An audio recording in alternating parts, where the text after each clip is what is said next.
Ką kaimėti, pizduliai gavai? Siūlės į galvą, jo. Mažnai kiek siūlės, 9-metės į lempą siūlės. Tai ką, išsigandai? Jo, sudaužysiu, sako tave. O tai už ką čia?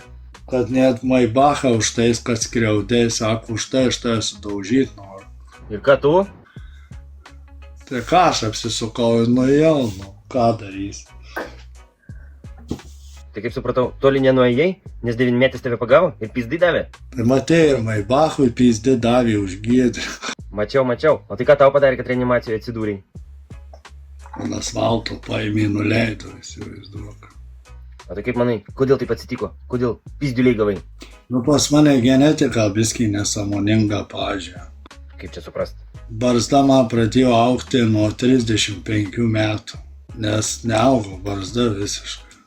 Nu svarbu, fitilis neatsiliktų pagal metus. Pradėjau nuo 3,6 ar nuo 3,7 pradėjau augt barzda. Nu jei tik barzda vėluoja, tai gal dzin. O tai gal žinai dėl ko čia taip?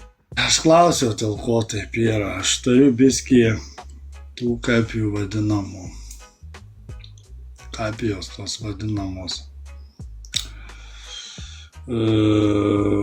Hormonų gal? Turiu hormonų biskį kitokių. Tai tipo moteriškų? Tai už tai pas mane genetika visai kitokia. Tai už tai ir neaugo barzdam. Tai va kodėl? 9-mečiai jaunikliai ant tavęs puola. Nes pats kaip jauniklis atrodai. Aš matai, man 40 kaip aš atrodau, ne? Man 40. Gerai užkonservuotas. Mane kas realybėj pamato, tai aš tikrai jaunai atrodo. Sako, bet Petė, kaip tu sako, kur šitaip jaunai atrodai? Nu, o tai kiek visi duoda? Kur visi duoda 30, 2. Tai kur?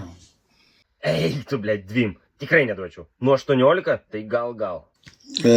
Kepurę užsidėk ir varyk iš 6 laivo.